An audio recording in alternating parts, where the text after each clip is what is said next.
Okay, get this. Imagine being punished for 10 full years for a debt that never even legally existed. I'm not kidding. We're about to dive into an absolute bureaucratic nightmare, one that was built on a complete lie, where one man's life was just systematically taken apart over an obligation that was basically a ghost. And it all comes down to this number, $116,000. That is the staggering amount of so-called debt that the state of Colorado went after a man named Gerald Hirschfeld for. And that pursuit, well, it didn't just affect his life, it completely destroyed it.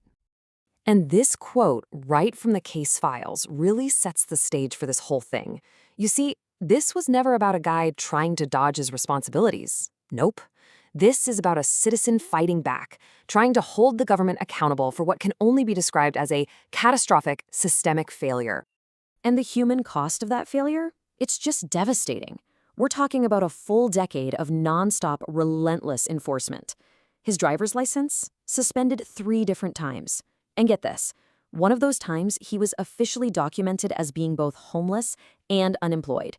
He actually went through 527 days of homelessness after getting evicted, all while the state was constantly garnishing his wages, following him from one job to the next. And it was all for a debt that, as you're about to see, was never real to begin with. So the big question is, how on earth does something like this even happen? Well, the answer is pretty wild. It's what's being called a jurisdictional black hole, a situation where the exact system that's supposed to prevent this kind of chaos was just deliberately ignored, and not by one state, but by 2. All right, to really get what went wrong, we need to talk about the law for a second. There's this thing called the Uniform Interstate Family Support Act, or UFSA for short. Now, every single state has adopted this law, and its whole purpose is super simple, to create a one-order system. What that means is, at any point in time, only one state has the legal power to create or change a child support order for a specific case.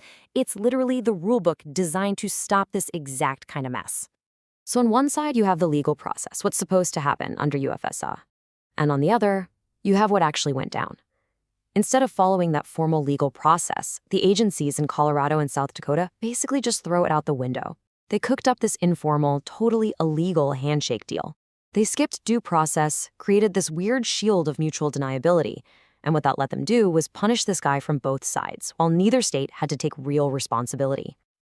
And how do we know this? Well, we've got the receipts, right from their own mouths. Check out this email from a supervisor in South Dakota, a guy named Larry Boyd. He just openly admits to skipping the whole legal registration thing. He lays out their little arrangement. If we get any info, we share that with Colorado so they can enforce. I mean, that is a crystal clear admission of an informal, completely off-the-books deal. And here is the other side of that handshake. You've got a manager from Colorado, Carlene Johnston, confirming her agency's part in this whole unauthorized scheme. She says, "We are working this case per the request of the state of South Dakota." You put those 2 quotes together, and what do you have? A coordinated, documented effort to operate completely outside the law. As you can imagine, this illegal settle created absolute chaos inside the agencies. You had a technician in Colorado telling Mr. Hirschfeld, "Hey, South Dakota is in charge of this, I'm just here to collect the money." But then her own supervisor turns around and says the exact opposite. She claims, no, the child support order is a Colorado order. This gives us jurisdiction. It's the perfect system for dodging accountability, right? It left our regular person completely trapped, getting bounced back and forth with no clear answers. You know, this wasn't just some mix-up or a series of unfortunate errors. It goes deeper. The system itself became a weapon, one that was used to punish poverty.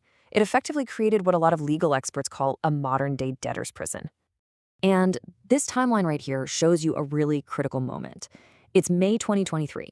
Mr. Hirschfeld sends a written notice. He's telling them, "I'm out of money, my unemployment is gone, and I am about to be evicted." And the agency's response? Pretty much, too bad. They denied him any administrative relief. The technician's message was basically, "That sounds like a court problem, not our problem. Our job is just to enforce."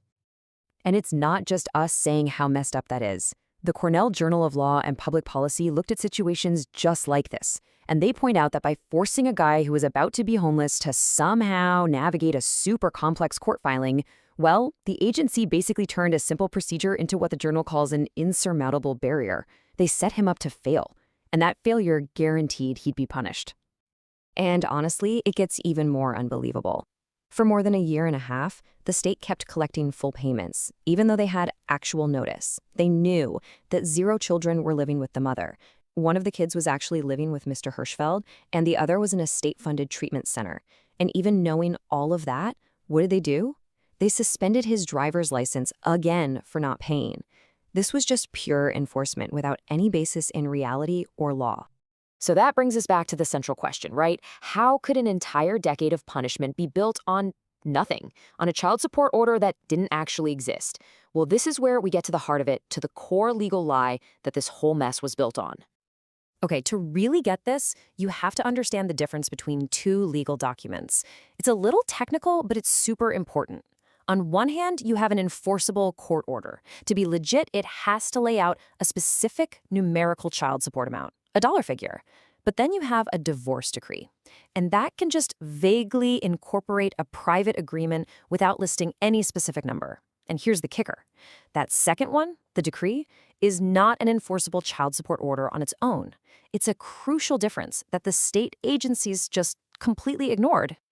Let me put this another way, because what they did was just absurd.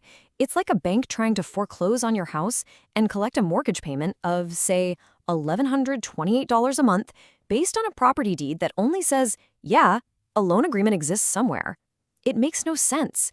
They were enforcing a very specific number that appeared absolutely nowhere in any valid court order. And this is where the logic just completely falls apart. In 2022, a court actually issued an order that was supposed to modify the child support, which, leads to a pretty simple and frankly absurd question. How can you legally modify something that was never legally created in the first place? It's like trying to repaint a car that was never built. So that brings us to where things are today, the fight for accountability.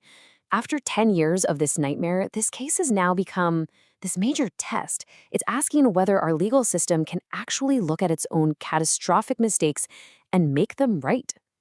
So, Mr. Hirschfeld has filed what's called a motion to void, and it's basically an attempt to undo all of this damage. It demands a few key things. First, that the court officially admits that the 2015 order was a phantom. It never existed. Second, a full forensic audit of the entire account. Third, a permanent stop to all enforcement.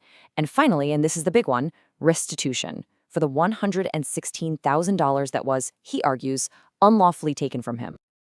And let's be really clear here. This legal move isn't about trying to get out of a legitimate responsibility. Not at all.